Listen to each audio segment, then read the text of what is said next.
25 निहंग सिंह मस्जिद को चारों तरफ से घेर लेते हैं और मस्जिद के अंदर कोल से राम लिख देते हैं। वहीं लश्कर तैयबा के 5 आतंकी अटैक करने के लिए घुस जाते हैं। 500 मुस्लिम फॉलोवर्स को इकट्ठा करते हैं और हनुमानगढ़ी में हमला कर देते हैं। एक गाय की हत्या कर दी जाती है। अयोध्या के शाहजहांपुर विलेज में एक बंदर था, वो भी भगवा झंडा लेके गुंबद पे चढ़ गया था। राम लला हम आए हैं, मंदिर यहीं बनाएंगे। एक ही टाइम पे जब अजान होती थी उसी टाइम पे शंख बजता था। अगर मिट्टी भी पड़ी थी तो मिट्टी के ऊपर भी पुजारियों ने पूजा की, लेकिन पूजा को रोका नहीं। विवादित ढांचा को गिराने की पूरी प्लानिंग की गई और ऐसा इसलिए किया गया, उमा भारती ने अपने बाल कटवा लिए ताकि उनको पहचाना ना जा सके। पाकिस्तान क्या करता, वो अपने देश के अंदर 30 हिंदू मंदिर तोड़ देता। कांग्रेस जो थी वो दोनों ग्रुप को सपोर्ट करने के चक्कर में आंख बंद करके बैठी थी। जन्मभूमि इंडिया की हिस्ट्री का सबसे पुराना और कॉम्प्लिकेटेड मुद्दा है, जिसको लेकर अगर आज भी लोग बात करते हैं तो सेंसिटिव हो जाते हैं। इस एक डिस्प्यूट की वजह से सिर्फ अयोध्या में ही नहीं या फिर एक स्टेट में ही नहीं बल्कि पूरे इंडिया में दंगे हुए और हजारों लोगों की जान गई। और ये एक ऐसा केस था जहां पे भगवान राम खुद अपना केस लड़ते हैं। प्रॉपर उनकी फाइल बनती है सुप्रीम कोर्ट के अंदर। अब देखिए, आई एम श्योर कि इस मुद्दे के बारे में आपको जरूर पता होगा, लेकिन सुप्रीम कोर्ट के 1045 पेजेस की जो जजमेंट है उसमें कुछ ऐसी डिटेल्स है जिसमें आपको एक्चुअल रीजन समझ में आएगा कि क्यों ये लड़ाई 16th सेंचुरी से आज तक चली आ रही है। पूरा ये जो जजमेंट है ये मैंने पढ़ा है और इस पूरी वीडियो में आप मेरे मुंह से एक भी चीज ऐसी नहीं सुनोगे जो सुप्रीम कोर्ट का जो जजमेंट है उससे बाहर हो, या फिर गवर्नमेंट की रिपोर्ट्स, न्यूज या फिर आर्कियोलॉजिकल सर्वे की जो रिपोर्ट थी उससे बाहर हो। इस वीडियो को बनाने के पीछे का जो रीजन है वो बस यही है कि एक बार के लिए हम लोग अपने बायसेस को साइड में रख के फैक्ट के बेसिस में देखें कि आखिर ये सारी चीजें हुई क्यों, इनके पीछे रीजंस क्या थे और सुप्रीम कोर्ट एक्चुअल में क्या कहता है। हम अपने राज में दंगा फसाद को फैलने नहीं देंगे और मंदिर वही बनाएंगे। तो देखिए, ये इंडिया के अंदर ये उत्तर प्रदेश के अंदर ये एरिया है अयोध्या डिस्ट्रिक्ट। पहले इसका नाम फैजाबाद डिस्ट्रिक्ट था, अभी चेंज होकर अयोध्या डिस्ट्रिक्ट हो गया है। तो अयोध्या डिस्ट्रिक्ट के अंदर ये सरयू नदी से इधर ये वो 2.77 एकड़ का लैंड है और ये जो प्लॉट नंबर है इसका 583 है, जिसको लेके इंडिया की हिस्ट्री का सबसे पुराना और सबसे बड़ा लैंड डिस्प्यूट शुरू हुआ। और आज की डेट में यहाँ पे राम मंदिर बन रहा है। और अभी आप न्यूज में ये वाला मैप देखते होंगे राम मंदिर के लिए। ये जो पूरा ग्रीन पार्ट आप देख रहे हो ये 67.7 एकड़ का एरिया है, लेकिन डिस्प्यूटेड एरिया जो है वो ये पूरा ग्रीन पार्ट नहीं है। डिस्प्यूटेड एरिया जो है वो ये इधर 2.77 एकड़ का जो एरिया है, इसको प्लॉट नंबर 583 भी कहते हैं, ये यहां पे है। इसके अंदर भी 0.313 एकड़ का जो एरिया है वो एक्चुअल डिस्प्यूट का एरिया है। तो यहां पे ही ये राम मंदिर बन रहा है। अब आप एक क्वेश्चन ये भी कह सकते हो कि 67.77 एकड़ का ये जो ग्रीन पार्ट है यहां पे पूरा क्यों नहीं बनाया गया, इसी इलाके में क्यों बनाया गया। तो देखिए, थोड़ा सा वेट करिए, अब ये सारी चीजें आपको स्टेप बाय स्टेप समझ में आ जाएंगी। तो देखिए, 500 BC का टाइम था और हिंदू पौराणिक बुक्स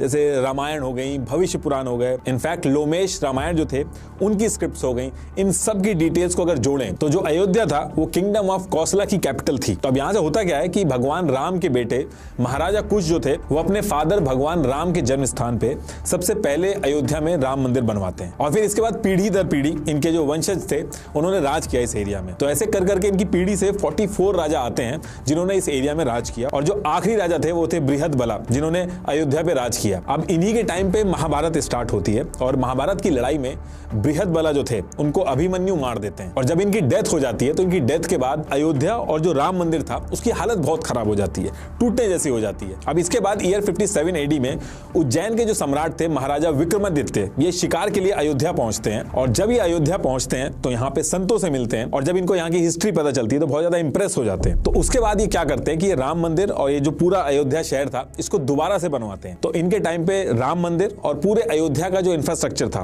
वो बहुत ज्यादा डेवलप हुआ और इसके बारे में जो सुप्रीम कोर्ट का जजमेंट है उसके पेज नंबर 673 में भी मेंशन किया गया है। अब यहां तक तो सारी चीजें सही चल रही थी। इसके बाद ईयर आता है 1526 जब बैटल ऑफ पानीपत होती है और मोहम्मद बाबर जो था वो इब्राहिम लोदी को बैटल ऑफ पानीपत में हरा देता है और इसके बाद फिर 20 अप्रैल 1526 में बाबर की एंट्री जो होती है वो भारत के अंदर होती है। अब यहां से चीजें चेंज होती हैं क्योंकि उस टाइम पे ये होता था कि अगर कोई रूलर होता था, अगर वो उस एरिया पे अपना कंट्रोल कर लेता था या फिर जीत जाता था तो वहां जो दूसरे रिलीजन होते थे उनके जितने भी रिलीजियस स्ट्रक्चर होते थे उनको हटा के अपने फेथ के रिलीजियस स्ट्रक्चर बनवाता था, अपने साम्राज्य की जो प्रेजेंस है उसकी डोमिनेंस दिखाने के लिए। और इन सारी चीजों के बारे में मुगल्स के टाइम्स पे जो इंस्क्रिप्शंस थे जैसे तारीख अवध बाय मोहम्मद कासिम, अकबर मसूद बाय अबद अल कादिर, इनमें मेंशन है। तो बाबर जो था वो इंडिया पे कब्जा करने के 2 साल बाद यानी कि ईयर 1528 में अपने कमांडर मीर बाकी को बुलाता है और अयोध्या के अंदर कोट रामचंद्र एक गांव था, वहां पे 2.77 एकड़ की एक जमीन थी, वहां पे मस्जिद बनवाने को कहता है। और वहां पे पहले से ही राम मंदिर था, उसको तोड़वा के बनवाया गया। उसके बारे में थोड़ा सा वेट करिए, अभी हम आगे डिस्कस करेंगे। तो फिर मस्जिद बन जाता है और मस्जिद का जो नाम था वो रखा जाता है बाबरी मस्जिद। ये जो बाबरी मस्जिद बनी थी ये कोट रामचंद्र फैजाबाद डिस्ट्रिक्ट, जिसको अब अयोध्या डिस्ट्रिक्ट कहते हैं, उसकी सदर तहसील परगाना हवेली अवध में बनी थी। उस टाइम के जो पेंटर्स थे उन्होंने इस मस्जिद की पेंटिंग बनाई थी, रिवर से इस तरीके से दिखती थी वो। इस मस्जिद की जो लोकेशन है वो बहुत ही इंपॉर्टेंट है, उसी की वजह से सारा कुछ हुआ है।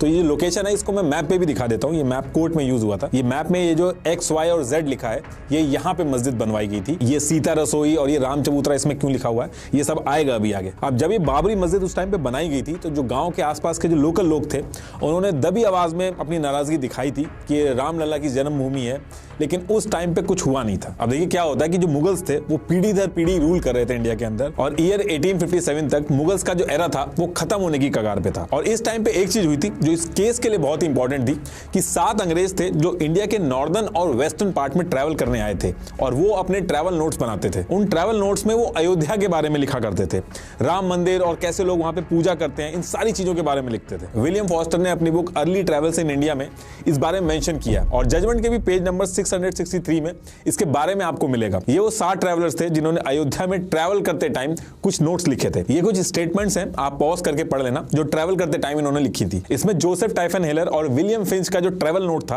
वो बहुत ही इंपॉर्टेंट था। इसमें कई चीजें लिखी हुई थी कि पहले राम मंदिर था, कैसे वहां पे लोग इन्होंने पूजा करते हुए देखे, ये सारी चीजें उसमें मेंशन थी। ये उस पर्टिकुलर टाइम पे जोसेफ ने मैप बनाया था और ये सारी चीजें मैं इसलिए बता रहा हूं क्योंकि ये आगे चल के सुप्रीम कोर्ट के जजमेंट में बहुत ही इंपॉर्टेंट रोल प्ले करती हैं और मंदिर की एग्जिस्टेंस के रिटर्न प्रूफ की तरह काम करती हैं। अब इधर मुगल्स जो थे वो इंडिया के अंदर वीक हो रहे थे और इसी टाइम पे सवाई जयसिंह जो थे वो भी राम मंदिर को लेकर काफी परेशान थे, उनका भी बहुत लगाव था इस मंदिर से। तो जब मुगल्स वीक हुए और ब्रिटिशर्स का दौर शुरू हो रहा था उस टाइम पे सवाई जयसिंह जो थे उन्होंने मस्जिद के जस्ट बाहर कुछ एरिया खरीदा और वहां पे एक राम चबूतरा बनवा दिया था ताकि जो हिंदूज हैं वो अंदर तो जा नहीं सकते, एटलीस्ट बाहर से ही वहां पे पूजा कर सके। तो ये जो राम चबूतरा था इस पे हिंदू पूजा करते थे, जो मस्जिद थी उसके सेंट्रल डोम की तरफ मुंह करके। ये ओरिजिनल मैप है, इसमें XYZ ये जो एरिया है ये मस्जिद थी और ये इधर ये राम चबूतरा, सीता रसोई, हनुमान द्वार, ये इस पूरे एरिया में हिंदू पूजा करने लगे थे। और अब आप ये सोच रहे होंगे कि ये जो NHOPJKL ये वाली जो लाइन है ये क्या है। ये बाउंड्री एक इंसिडेंट हुआ था, उसकी वजह से ब्रिटिशर्स ने मजबूरी में बनाई थी, अभी वो इंसिडेंट आएगा आगे। तो अब क्या होता है कि चबूतरा बनने के बाद एक ही जगह पे एक तरफ नमाज अदा हो रही थी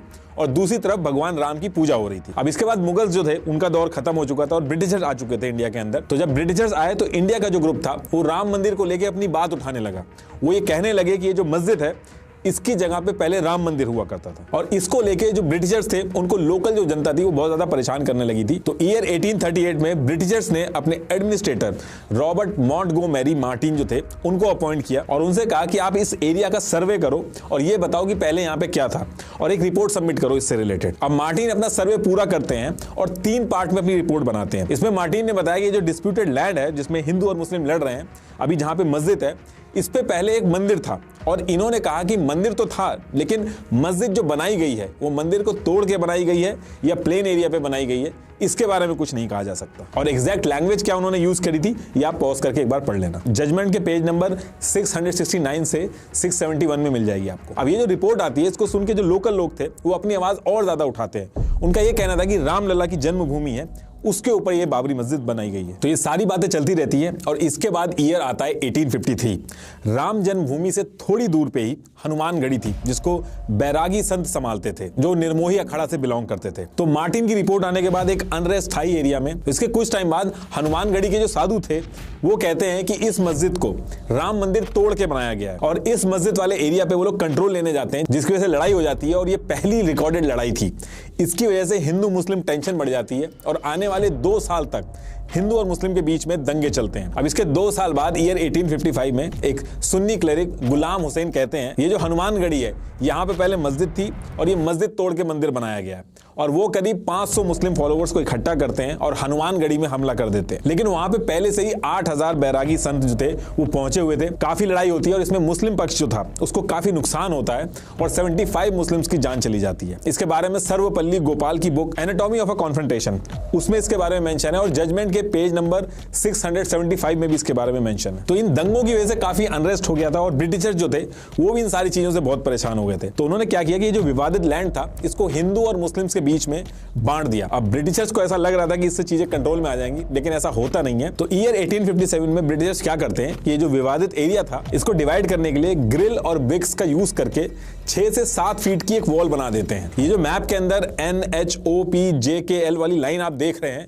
ये वॉल ब्रिटिशर्स ने बनाई थी। अब इसके बाद आउटर पोर्शन जो था उसमें हिंदू पूजा करने लगे थे और इनर पोर्शन जो था उसमें मुस्लिम जो थे वो नमाज पढ़ने लगे थे। इस डिवीजन से कोई खुश नहीं था, ना तो हिंदू खुश थे ना मुस्लिम, लेकिन उस टाइम पे लोगों को ब्रिटिशर्स की माननी पड़ती थी तो वो लोग मान के ऐसा करते हैं। अब इसके बाद डेट आती है 28 नवंबर 1858। इस दिन क्या होता है कि पंजाब के रहने वाले महंत निहंग सिंह फकीर अपने साथ 25 और निहंग सिंह को लेके डिस्प्यूटेड लैंड यानी राम जन्मभूमि पे पहुंचते हैं। वहां पहुंच के डायरेक्ट मस्जिद में जाते हैं और मस्जिद के अंदर ही हवन और पूजा करने लगते हैं। और जब ये पूजा कर रहे होते हैं 25 निहंग सिंह मस्जिद को चारों तरफ से घेर लेते हैं और मस्जिद के अंदर कोल से राम लिख देते हैं और गुरु नानक जी की भी पूजा करते हैं। और जो राम चबूतरा था उसकी हाइट बढ़ा देते हैं, वहां पे भगवान राम की फोटो लगा देते हैं और हवन और पूजा करने के लिए एरिया बढ़ा देते हैं। ये चीज मस्जिद के जो मुअज्जिन थे सैयद मोहम्मद खातिब उस एरिया के थानेदार शीतल दुबे को एक रिटन कंप्लेन करके बताते हैं कि ये सारी चीजें चल रही हैं। ये उस कंप्लेन की ओरिजिनल कॉपी है, एग्जैक्ट ये एप्लीकेशन लिखी गई थी। इसके बाद जो अथॉरिटी होती है वो वहां पे पहुंचती है,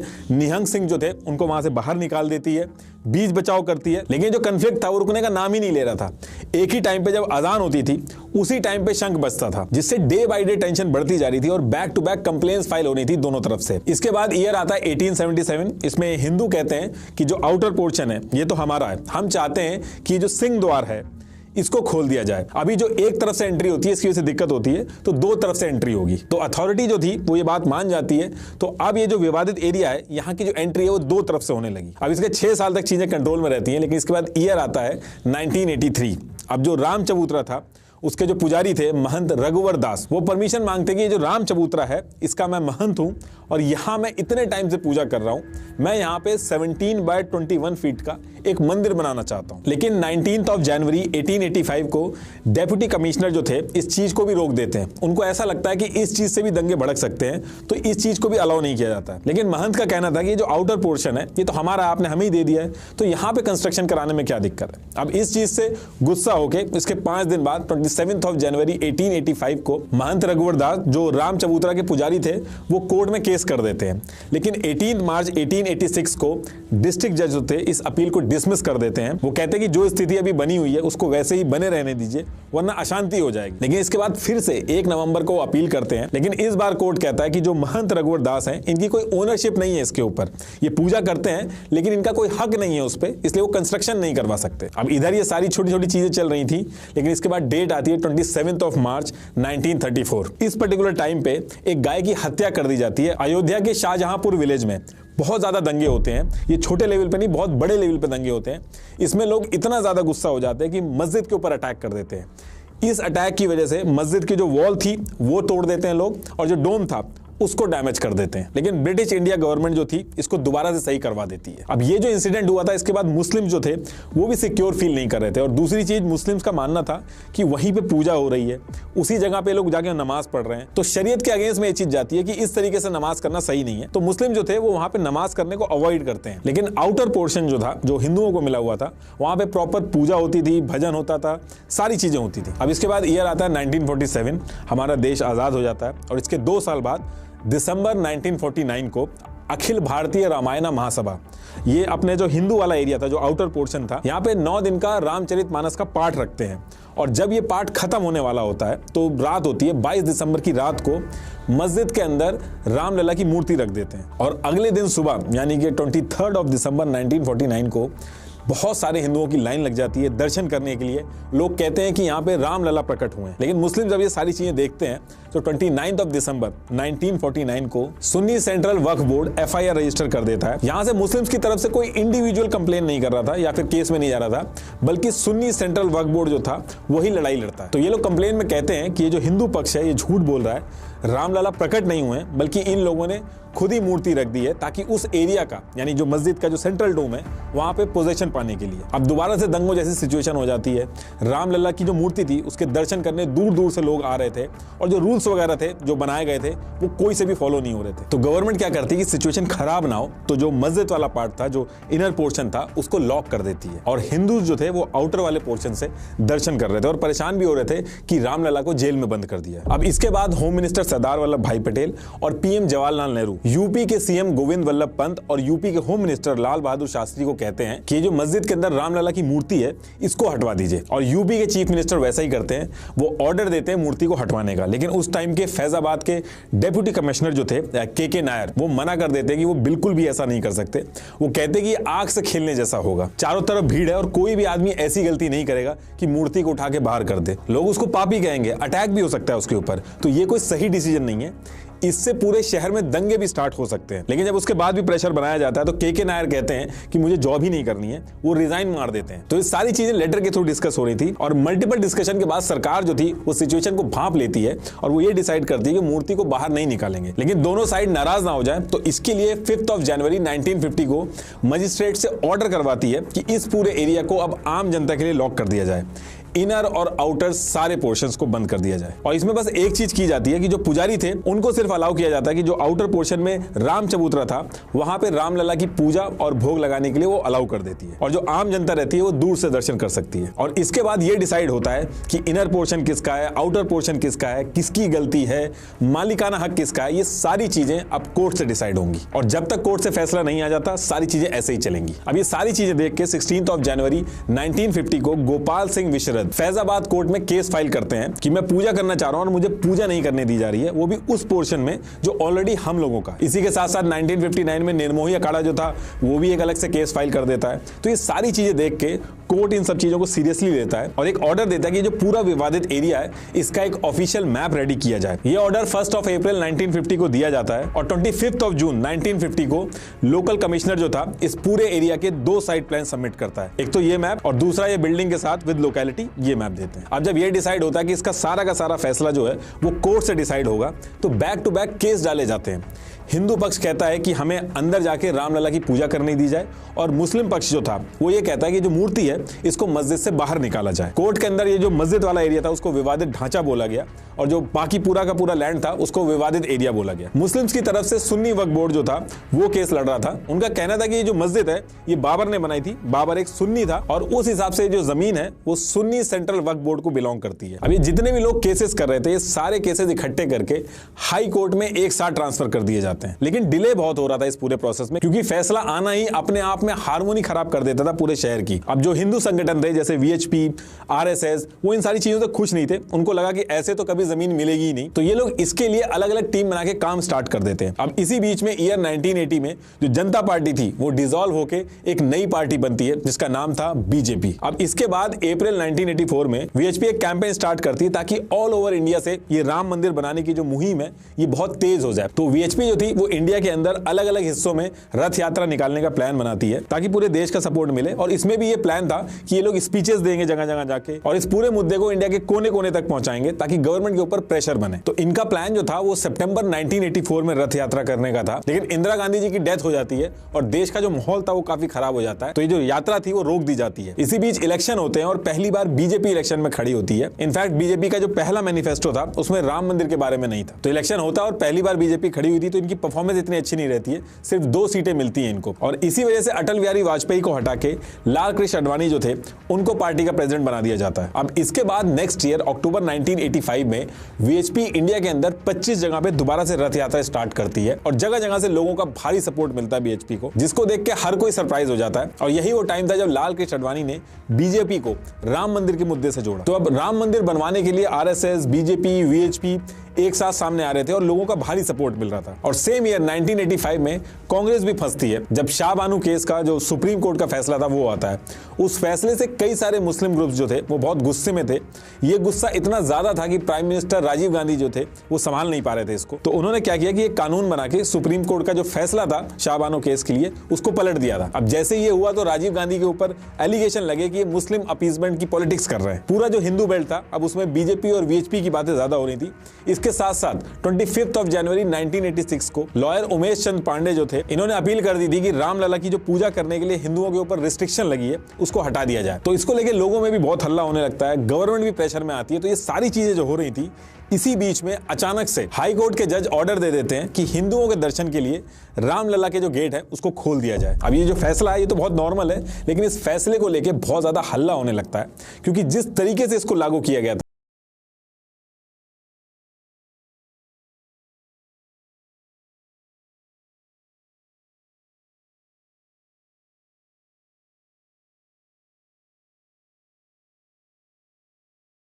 कराया गया था। इनफैक्ट गवर्नमेंट ने कोर्ट को अश्योर किया था कि अगर ताला खोला जाता है तो कोई लॉ एंड ऑर्डर की प्रॉब्लम नहीं होगी, जबकि जब ताला लगाया गया था तो यही हवाला दिया गया था कि लॉ एंड ऑर्डर की प्रॉब्लम हो जाएगी इसलिए ताला लगाना जरूरी है। लेकिन इस पर्टिकुलर टाइम पे बातें चेंज हो गई थी। इस पूरे केस के अंदर जो जल्दबाजी हुई उससे जो इनकी इंटेंशन थी उसके ऊपर डाउट आया क्योंकि एक नॉर्मल कोर्ट प्रोसीजर की तरह नहीं चल रहा था। राजीव गांधी पे ब्लेम आया कि उन्होंने शाह बानो केस के डैमेज कंट्रोल करने के लिए और हिंदू अपीसमेंट के लिए किया है। तो इससे जो राजीव गांधी थे वो दोनों तरफ से फंसे थे और जब ताला खोला जाता है तो उसके बाद जो हिंदू ग्रुप्स थे वो फिर से राम मंदिर को बनाने की मांग को तेज कर देते हैं। और ये सारी चीजें देख के मुस्लिम्स ने भी बाबरी मॉस्क एक्शन कमेटी बनाई जिसका काम इस मामले से डील करने की प्लानिंग बना के आगे बढ़ने का था क्योंकि इस मुद्दे ने पूरी तरीके से पॉलिटिकल एंगल ले लिया था। लेकिन बाबरी मॉस्क एक्शन कमेटी जो थी वो कोई कोर्ट में जाके प्रेजेंट नहीं होती थी। मुस्लिम्स की तरफ से कोर्ट में सुन्नी वक्फ बोर्ड जो था वही एक पार्टी थी, वहीं अपोजिट पार्टी थी निर्मोही अखाड़ा जो राम चबूतरे के ऊपर पुजारी पूजा करते थे, और तीसरी पार्टी 1989 में खुद रामलला बनते हैं। एक्चुअली इंडिया में लॉ है कि अगर मंदिर वगैरह का कोई इशू होता है तो उसमें देवी देवता जो होते हैं वो भी केस लड़ सकते हैं अपने हक के लिए, और सारी कागजी कार्रवाई वगैरह जो होती है वो उनके बिहाफ पे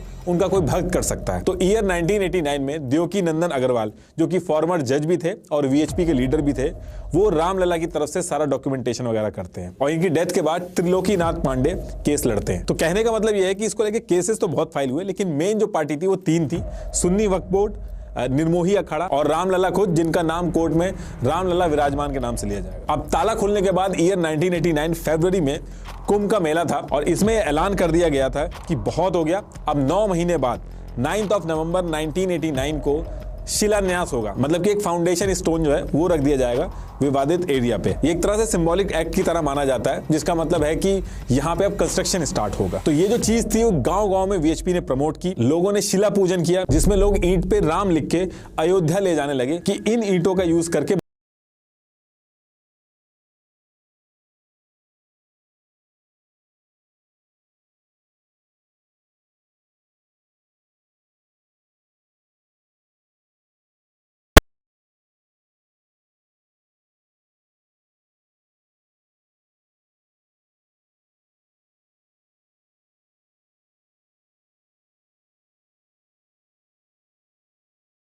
के चांसेस थे। लेकिन 9 नवंबर 1989 को होम मिनिस्टर बूटा सिंह और यूपी के सीएम नारायण दत्त तिवारी, इनकी मौजूदगी में शिलान्यास कर दिया जाता है और कोई दंगे नहीं होते, कोई लड़ाई झगड़ा नहीं होता। एक एक स्टेप करके वीएचपी और आरएसएस जो थी मंदिर बनाने के लिए वो आगे बढ़ा रही थी और इलेक्शन आने वाले थे तो ये सारी चीजें देख के बीजेपी भी इसमें कूदती है। नवंबर 1989 को लाल कृष्ण आडवाणी जो थे इन्होंने भी रथ यात्रा का अनाउंसमेंट कर दिया था और ये जो यात्रा थी वो वीएचपी के जो रथ यात्रा थी उससे अलग अनाउंस की गई थी। इस रथ यात्रा को सितंबर 1990 को गुजरात के सोमनाथ टेम्पल से स्टार्ट किया जाता है और ये जो पूरी रथ यात्रा थी इसका पूरा अरेंजमेंट नरेंद्र मोदी जी ने किया था, जिसके लिए उनकी बहुत तारीफ भी हुई थी। चुनाव प्रवेश से विजयनाथ संकल्प सागर से आडवाणी जी आगे बढ़ो, हम तुम्हारे साथ हैं। इस रथ यात्रा को अलग अलग रीजन से होके 10,000 किलोमीटर का सफर तय करके अयोध्या पहुंचना था। जब ये यात्रा शुरू होती है तो पूरे इंडिया में हल्ला होता है और बीजेपी पार्टी इस वजह से बहुत ज्यादा हाईलाइट हो जाती है। इस यात्रा की वजह से पूरे इंडिया में राम मंदिर का मुद्दा उठ गया था और कई जगह पे दंगे भी होने लगे थे, स्पेशली वहां पे जहां पे हिंदू और मुस्लिम पॉपुलेशन का जो बैलेंस था वो बराबर नहीं था। अब ये जो रथ यात्रा थी ये कुछ दिन बाद 22 अक्टूबर 1990 को बिहार पहुंचती है। जैसे ही आडवाणी बिहार पहुंचते हैं तो 22 अक्टूबर 1990 को रात 3 बजे बिहार के समस्तीपुर में लालू प्रसाद यादव लाल कृष्ण आडवाणी को गिरफ्तार करवा देते हैं। लालू प्रसाद यादव का कहना था कि ये स्टेप इसलिए लिया गया है क्योंकि इससे देश में दंगे हो रहे हैं और बिहार का भी माहौल खराब होगा, तो इस यात्रा को यहीं पे रोक दिया जाता है। मैं श्री आडवाणी जी से अपील करना चाहता हूं, अपनी यात्रा को स्थगित कर दें। अगर इंसान ही नहीं रहेगा तो मंदिर में घंटी कौन बजाएगा। बीजेपी जो 1984 में 2 सीटें जीती थी, लाल कृष्ण आडवाणी का इस राम मंदिर के मुद्दे से जुड़ने का जो फैसला था वो काम आया और 1989 के इलेक्शन में बीजेपी सीधे 85 सीट जीत जाती है। UP, Rajasthan, MP, Himachal Pradesh, BJP government बनती है इन स्टेट्स में। और इसके बाद लाल कृष्ण आडवाणी बीजेपी के अंदर भी और पूरे देश के अंदर बहुत बड़ा नाम बन गया था और राम मंदिर को बनवाना बीजेपी के मैनिफेस्टो तक में ऐड कर दिया गया था। अब इस यात्रा को बिहार में रोक तो दिया जाता था, लेकिन इस यात्रा को 30 अक्टूबर 1990 को अयोध्या में पहुंच के, जहां पे रामलला विराजमान थे, वहां पे पहुंच के कंप्लीट होना था। तो जब लाल कृष्ण आडवाणी की यात्रा बिहार में रुक जाती है तो जो बाकी के कर सेवक होते हैं वो अयोध्या पहुंचते हैं। देखिए, कर सेवक वो होते हैं जो कर सेवा करते हैं, मतलब कि बिना स्वार्थ के अपने रिलीजन के लिए काम करना, सेवा करना। तो कर सेवक कहते हैं कि भले ही यात्रा बिहार में रोक दी गई है, लेकिन वो अयोध्या जाएंगे और वहां जाके कर सेवा करेंगे। लेकिन इस पे मुलायम सिंह जी ने कहा कि वो जो विवादित एरिया है वहां पे परिंदा भी पर नहीं मार सकता और अगर कोई आएगा तो अच्छा नहीं होगा। इसको जो कर सेवक थे उसको एज अ चैलेंज की तरह लिया और 30 अक्टूबर को कर सेवक जो थे वो अयोध्या का जो विवादित एरिया था वहां पहुंचते हैं। वहां उनको पुलिस रोक देती है। तो कर सेवक जो थे उसमें एक साधु था जो पहले ड्राइवर था, तो वो साइड से पुलिस की बस को उठा के उसमें कर सेवक को भर के विवादित एरिया जो था वहां पहुंच जाता है और एक भगवा झंडा बाबरी मस्जिद पे लगाने की कोशिश करता है। लेकिन मुलायम सिंह के ऑर्डर पे जो कर सेवक थे उनके ऊपर पुलिस फायरिंग कर देती है, जिससे 30 से ज्यादा कर सेवकों की जान चली जाती है। अच्छा, जब ये सारी चीजें हुई थी तो एक कोइंसिडेंस भी हुआ था। एक बंदर था, वो भी भगवा झंडा लेके गुम्बद पे चढ़ गया था, तो उसको भी कर सेवक ने भगवान हनुमान का रूप माना। अब इसके बाद ईयर आता है 1991 और बीजेपी काफी स्ट्रांग हो गई थी। पूरे ऑल ओवर इंडिया में बीजेपी के बारे में बात हो रही थी और यूपी के अंदर भी बीजेपी जीत जाती है। 24 जून 1991 को पहली बार बीजेपी की यूपी के अंदर सरकार बनती है और बीजेपी से कल्याण सिंह यूपी के सीएम बनते हैं। और जो सेंट्रल गवर्नमेंट थी वहां पे कांग्रेस ही जीत के आई थी, तो वहां पे पीवी नरसिम्हा राव वो पीएम बने थे। बीजेपी को 3 सीट्स मिली थी, जिससे हर कोई हैरान था। और इसके बाद राम मंदिर की इंपॉर्टेंस नेता लोगों को भी समझ में आने लगी थी। कल्याण सिंह सीएम बनते ही अयोध्या जाके शपथ लेते हैं और बोलते हैं राम लला हम आए हैं, मंदिर यहीं बनाएंगे। और ये नारा काफी फेमस भी होता है। और कुछ दिन बाद 7 अक्टूबर 1991 को कल्याण सिंह एक बहुत बड़ा फैसला लेते हैं। लैंड एक्विजिशन एक्ट 1894 के सेक्शन 4, 6 एंड 17 के अंडर वो विवादित एरिया जो था और उसके आसपास का जो एरिया था वो अपने पास, यानी कि स्टेट गवर्नमेंट के पास ले लेते हैं। इस एक्ट में यह था कि स्टेट गवर्नमेंट चाहे तो टूरिज्म और डेवलपमेंट के लिए लैंड एक्वायर कर सकती है। तो कल्याण सिंह ने, यानी कि स्टेट गवर्नमेंट ने, पहले तो एरिया अपने अंडर में लिया। फिर एक ट्रस्ट था राम जन्मभूमि न्यास, ये वीएचपी का ही ट्रस्ट था, जिसका ऑब्जेक्टिव था राम जन्मभूमि को बनाना। तो इस ट्रस्ट को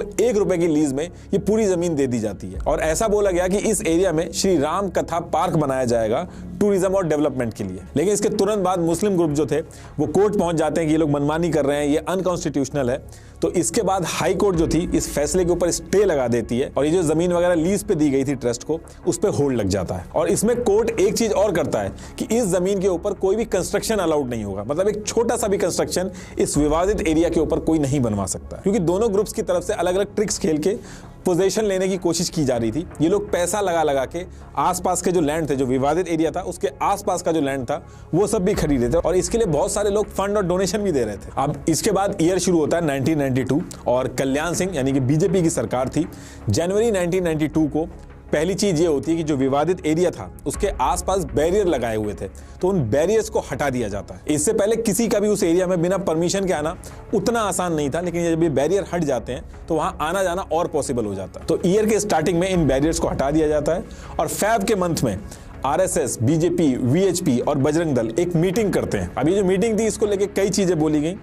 फॉर्मर इंटेलिजेंस ब्यूरो के जो हेड थे मलॉय कृष्णधर, इन्होंने क्लेम किया कि इस मीटिंग में 6 दिसंबर 1992 यानी कि कुछ महीने बाद विवादित ढांचा को गिराने की पूरी प्लानिंग की गई। और ऐसा इसलिए किया गया ताकि कोर्ट में केस स्ट्रांग हो, क्योंकि अगर उस जमीन पे मस्जिद रहेगी तो जो कोर्ट है वो इनके हक में फैसला नहीं दे पाएगा। तो ये जो आईबी ऑफिसर थे मलॉय कृष्णधर, इन्होंने क्लेम किया कि इनकी सिक्योरिटी लगी हुई थी। इन्होंने मीटिंग की रिकॉर्डिंग भी की और अपने सीनियर को भी दी, लेकिन कुछ उससे हुआ नहीं। इसमें मलॉय धर ने कांग्रेस के जो नरसिम्हा राव थे उनको भी ब्लेम किया कि कांग्रेस जो थी वो दोनों ग्रुप को सपोर्ट करने के चक्कर में आंख बंद करके बैठी थी। ये सारे जो एलिगेशन इन्होंने लगाए हैं, इनकी book open secrets India's intelligence इसमें है। और इसके बाद कोबरा पोस्ट के स्टिंग ऑपरेशन भी हुए थे, जिसमें बोला गया था कि 10 महीने पहले से ही प्लानिंग स्टार्ट हो गई थी। यूट्यूब पे अभी भी वीडियो पड़ी है। अब इसके बाद चीजें जो थी वो बहुत ज्यादा इंटेंस होती जाती हैं। 24 मार्च 1992 को कल्याण सिंह यूपी के सीएम बिना डरे पब्लिक स्टेटमेंट देते हैं कि चाहे गवर्नमेंट रहे या ना रहे, राम मंदिर बनना चाहिए। अब इस पूरे सिनेरियो में दिक्कत ये थी कि जो हिंदू ग्रुप्स थे उनका कहना था कि ये जो एरिया है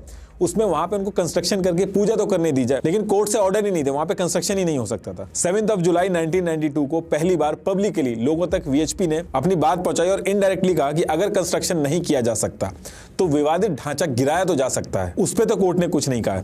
ये सब सुन के अयोध्या और पूरे इंडिया में एक टेंशन सी बढ़ गई थी, क्योंकि किसी को पता नहीं था कि क्या हो जाएगा। 24 सितंबर 1992 को वीएचपी कहती है कि ये ऐसे ही नहीं चलता रहेगा, आपके पास 3 महीने का टाइम है, गवर्नमेंट कुछ भी करके हमें कंस्ट्रक्शन करने दे, और अगर नहीं करने दिया गया तो हम वेट नहीं करेंगे, हम आगे नेक्स्ट स्टेप लेंगे। अब ये 3 महीने भी निकल जाते हैं, गवर्नमेंट कोई कार्रवाई नहीं करती है, जो नेगोशिएशन चल रहे थे वो भी कोलैप्स हो जाते हैं। तो 30 अक्टूबर को धर्म संसद की मीटिंग होती है दिल्ली के अंदर। धर्म संसद में अलग अलग हिंदू ऑर्गेनाइजेशन स्ट्रेटेजी बनाती थी राम मंदिर को बनाने के लिए। इस मीटिंग में डिसाइड हुआ कि 6 दिसंबर 1992 को कर सेवा की जाएगी अयोध्या के अंदर। अब कर सेवा की जाएगी वहां पे, इसका मतलब यह था कि वहां जाके राम चबूतरा से थोड़ी दूर पर एक एक मुट्ठी मिट्टी लेके जाएंगे और भजन और कीर्तन होगा। लेकिन कई सारे लोगों को यह डर था कि वहां पे जाके ये जो विवादित ढांचा है उसको गिराने की प्लानिंग हो रही है। और इस मीटिंग के बाद पूरे देश में एक टेंशन का माहौल था कि 6 दिसंबर 1992 को क्या होगा। फिर आगे चल के जो कर सेवा का प्रोग्राम था इसको रोकने की बात की गई, तो कल्याण सिंह यूपी के सीएम ने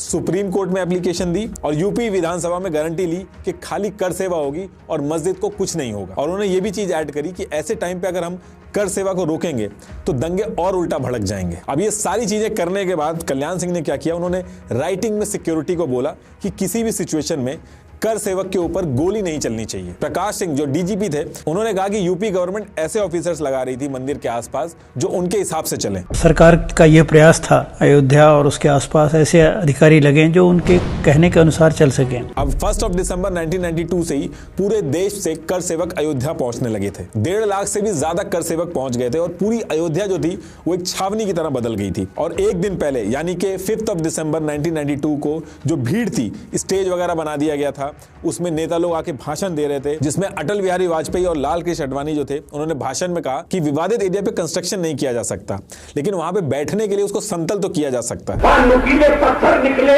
उन पर तो कोई नहीं बैठ सकता, तो जमीन को समतल करना पड़ेगा, बैठने लायक करना पड़ेगा, यज्ञ का आयोजन होगा। ऐसे ही लाल कृष्ण आडवाणी भी बोलते हैं कि बलिदान देना होगा, सरकार की कुर्बानी अगर देनी पड़ेगी तो वो भी देंगे। BJP, RSS, VHP, Bajrang Dal सबके नेता पहुंच गए थे, लेकिन कुछ नेता जिनकी दिक्कत लग रही थी, जिनका लग रहा था कि इनके भाषण भड़काऊ हो सकते हैं, उनको अलाउ नहीं किया गया था, उनको रोका गया था। जैसे उमा भारती, तो उमा भारती ने अपने बाल कटवा लिए ताकि उनको पहचाना ना जा सके और वो भी अंदर जा सके।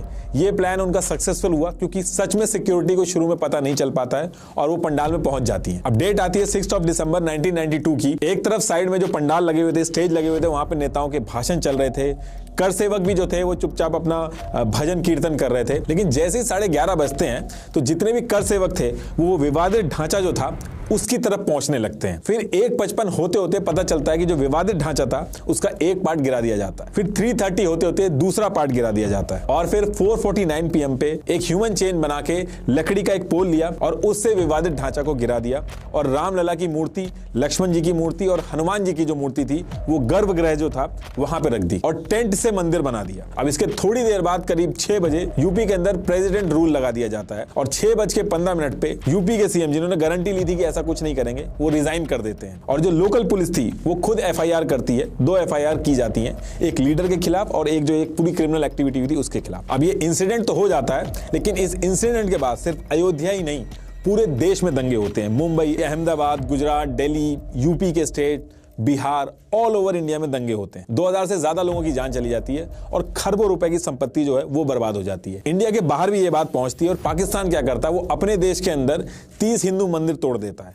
बांग्लादेश के अंदर 11 हिंदू मंदिर तोड़ दिए जाते हैं और गल्फ कंट्रीज जो थी वो भी विरोध करने लगती हैं और इस मुद्दे को यूएन में ले जाने की बात होती है। इस इंसिडेंट के बाद जो केस चल रहा था राम जन्मभूमि के मालिकाना हक को लेके, अब उसके साथ एक केस जो क्रिमिनल एक्टिविटी का था वो भी जुड़ गया था, तो टोटल 2 केस हो गए थे। अभी जो सारी चीजें हुई, इतना बड़ा नुकसान हुआ, इसके पीछे क्या साजिश थी और कौन कौन इन्वॉल्व था, इसके लिए एक इंक्वायरी बैठती है और एक कमेटी बनाई जाती है जिसका नाम था लिबरान अयोध्या कमीशन। ये कमीशन अपनी पूरी इंक्वायरी करता है और अपनी रिपोर्ट सबमिट करता है। पूरी जांच होने के बाद उस रिपोर्ट में मेंशन किया जाता है कि जो पूरा एक्ट था वो स्पॉन्टेनियस नहीं था बल्कि एक प्लान तरीके से किया गया था। इसमें कई सारे वीएचपी और बीजेपी के लीडर का नाम था, कई सारे कर सेवक थे उनका नाम था। लेकिन 2020 आते आते स्पेशल सीबीआई कोर्ट ने कहा कि ये प्री प्लान नहीं था और लीडर्स को छोड़ दिया जाता है। इस इंसिडेंट के बाद आरएसएस और वीएचपी पे बैन भी लगता है और बीजेपी भी जिन जिन स्टेट्स में सरकार बनाई थी उसने उसको डिसमिस कर दिया जाता है और फिर आगे चल के जो बैन था वो हट जाता है। अब 6 दिसंबर 1992 में जो ये सारी चीजें हुई थी इसको लेके पूरे इंडिया में एक अनरेस्ट था और अब सेंट्रल गवर्नमेंट हरकत में आती है और इसके अगले महीने 25 जनवरी 1993 को एक एक्ट लेके आती है, अयोध्या एक्ट ऑफ 1993। इसमें क्या होता है कि ये पूरा एरिया आप देख रहे हो 67.7 एकड़, इसमें से ये 2.77 एकड़ डिस्प्यूटेड लैंड जो होता है, इस 2.77 एकड़ में भी 0.313 एकड़ जो है वो एक्चुअल डिस्प्यूटेड एरिया माना जाता है जहां पे मूर्ति रखी गई थी। तो इस 2.77 एकड़ के एरिया को छोड़ के बाकी का एरिया सेंट्रल गवर्नमेंट ने अपने अंडर में ले लिया और जब ये एरिया अपने अंडर में लिया तो इसमें दुकानें, कमर्शियल प्रॉपर्टीज, ये सारे घर वगैरह जो थे, जैसे अतिक्रमण होता है जब हाईवे वगैरह पास होता है तो उनको गवर्नमेंट रेट के जो पैसे दे दिए जाते हैं, ठीक वैसे ही किया गया। तो ये जो जगह थी पूरी तरीके से खाली करा दी गई और सेंट्रल गवर्नमेंट इस पूरे एरिया को अपने पास ले लेती है।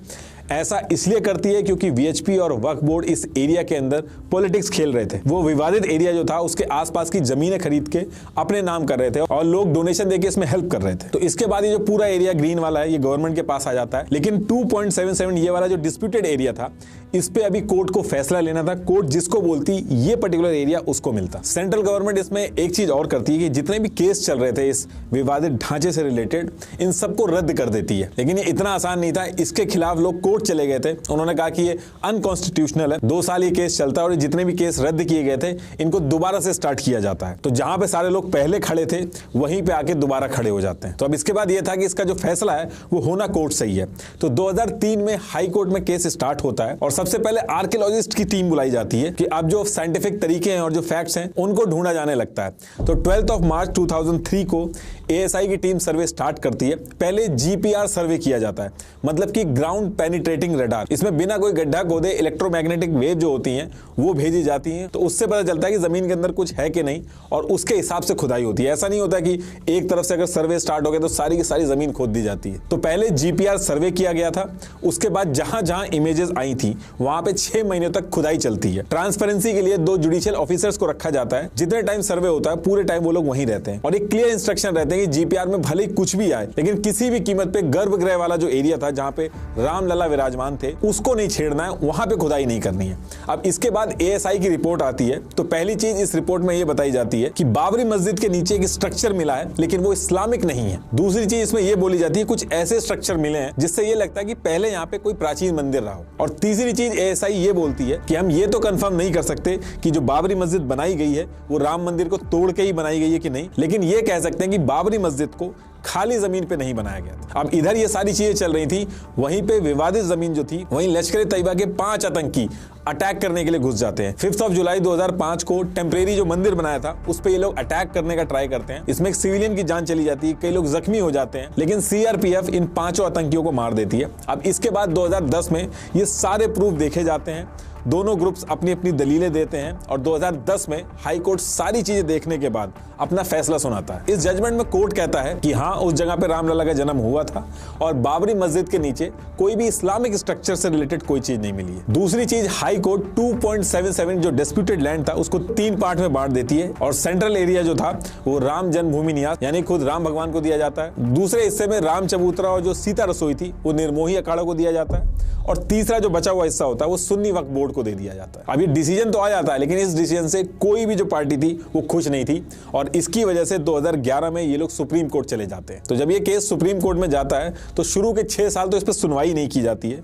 फिर अगस्त 2017 में सुप्रीम कोर्ट में सुनवाई स्टार्ट होती है, जिसको ये 5 जज देखते हैं। सबसे पहली चीज, सुप्रीम कोर्ट ये कहता है कि ये जो हाई कोर्ट का फैसला है ये सही नहीं है, तो वो इस पे स्टे लगा देता है। और फिर सुप्रीम कोर्ट सारी चीजें देख के अपना फैसला सुनाता है। सुप्रीम कोर्ट का फैसला 4 चीजों पे बेस्ड था। पहला, एएसआई की रिपोर्ट। सुप्रीम कोर्ट ने एएसआई की रिपोर्ट मानी, जिसमें यह निकल के आया था कि मस्जिद से पहले वहां पे नॉन इस्लामिक ढांचा था। तो इससे सुन्नी वक्फ बोर्ड का जो मेन क्लेम था कि मस्जिद खाली जमीन पे बनाई गई थी, वो वीक हो गया था। दूसरा था इंग्लिश ट्रैवलर्स, जो शुरू में हमने डिस्कस किया था कि अंग्रेज आए थे तो उन्होंने ट्रैवल नोट्स बनाए थे, जो कि कोर्ट के अंदर एक रिटन प्रूफ की तरह उन्होंने काम किया, जिसमें किस तरीके से पूजा होती थी, राम के बारे में क्या क्या बात हुई थी, वो सारी चीजें थी। तीसरा था एडवर्स पोजेशन। हिंदुओं ने विवादित जो जगह थी वहां पे कभी भी पूजा करना रोका ही नहीं। और कोर्ट के अंदर पोजेशन जो होता है वो किंग होता है।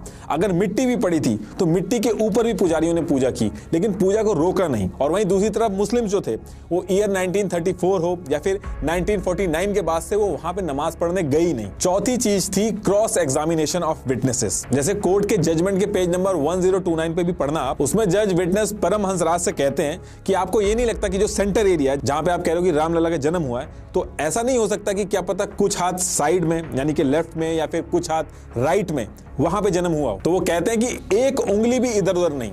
एग्जैक्ट जो मस्जिद थी उसका जो सेंट्रल डोम है उसके अंदर गर्भगृह है जहां पे रामलला विराजमान है, एग्जैक्ट वहीं पे है और इसमें 1% भी डाउट नहीं है। तो जितने भी पुजारी आए कोई भी अपनी बात से हिला नहीं। तो ये सारी चीजें देख के 9 नवंबर 2019 को फैसला आता है 2.77 लैंड पूरा का पूरा रामलला विराजमान यानी कि राम भगवान को दे दिया जाता है। ना तो निर्मोही अखाड़ा को, ना ही सुन्नी वक्फ बोर्ड को दिया जाता है, पूरा का पूरा रामलला विराजमान को जाता है। एक तरह से राम भगवान को ही जमीन दे दी गई थी। और सुन्नी वक्फ बोर्ड जो था उसको 5 एकड़ जमीन, डिस्प्यूटेड लैंड जो था उससे 25 किलोमीटर दूर एक धानीपुर विलेज है अयोध्या डिस्ट्रिक्ट में, वहां पे दे दी जाती है। निर्मोही अखाड़ा जो इतने सालों से केस लड़ रहा था उसको कुछ नहीं मिलता है। अब आप इसमें यह भी कह सकते हैं कि रामलला विराजमान जो है उनको पूरा एरिया मिल गया, लेकिन उसको मैनेज कौन करेगा, वहां पे जो कंस्ट्रक्शन का काम होगा वो कौन कराएगा। तो इसके लिए ये जो 2.77 एकड़ एरिया है, सिर्फ इसकी बात कर रहा हूं मैं, पूरे 67.7 एकड़ की बात नहीं कर रहा हूं। तो इस 2.77 एकड़ डिस्प्यूटेड लैंड के लिए सुप्रीम कोर्ट का ऑर्डर फॉलो हुआ, जिसमें यह हुआ कि सेंट्रल गवर्नमेंट ने एक ट्रस्ट बनाया जिसका नाम था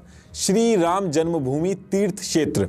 इसको 15 मेंबर मैनेज करेंगे, लेकिन सुप्रीम कोर्ट ने कहा था कि इस ट्रस्ट में एक मेंबर निर्मोही अखाड़ा का भी रखना होगा। तो इन 15 लोगों में एक निर्मोही अखाड़ा के मेंबर थे, बाकी के जो लोग थे वो स्पिरिचुअल लीडर, गवर्नमेंट के जो अपॉइंटीज होते हैं, ये सब थे। तो अभी राम मंदिर का जितना भी काम देखा जा रहा है वो सारा का सारा श्री राम जन्मभूमि तीर्थ क्षेत्र जो है वो करवा रहा है। और ये जो बाकी का ये जो ग्रीन एरिया है, इसके डेवलपमेंट के लिए सेंट्रल गवर्नमेंट का प्लान है, इसको धार्मिक स्थल की तरह डेवलप किया जाएगा। जैसे वैष्णो देवी में श्रद्धालु आते हैं उनको फैसिलिटेट किया जाता है, ठीक वैसे ही किया जाएगा। अच्छा, इस सुप्रीम कोर्ट के जजमेंट में एक चीज और हुई थी। तो जब ऐसे जजमेंट दिए जाते हैं तो उसमें हमेशा एक ऑथर होता है, यानी कि जिसने सारे जजेस के एस्पेक्ट्स और ओपिनियन को ध्यान में रखते हुए जजमेंट लिखाया है। लेकिन राम मंदिर जजमेंट में ऑथर का नाम कभी डिस्क्लोज ही नहीं किया गया। अगर आप जजमेंट के आखिरी में देखोगे एक एडेंडम है जिसका फॉन्ट भी अलग है, जिसमें 5 में से एक जज ने मेजॉरिटी डिसीजन को मानते हुए अपनी एकदम अलग रीजनिंग दी है, जिसे लीगल भाषा में कॉन्करिंग जजमेंट बोलते हैं। और उसमें यह लिखा है कि डिस्प्यूटेड स्ट्रक्चर भगवान राम मंदिर का है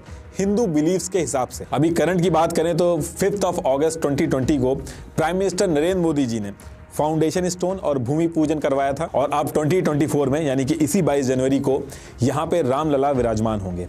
फिलहाल अभी टोटल 3 फ्लोर में से ग्राउंड फ्लोर रेडी हुआ है, बाकी सेकंड फ्लोर जो है और जो थर्ड फ्लोर है अभी उस पर काम चल रहा है। कहा जा रहा है कि जो पूरा मंदिर है वो दिसंबर 2024 में पूरा हो जाए।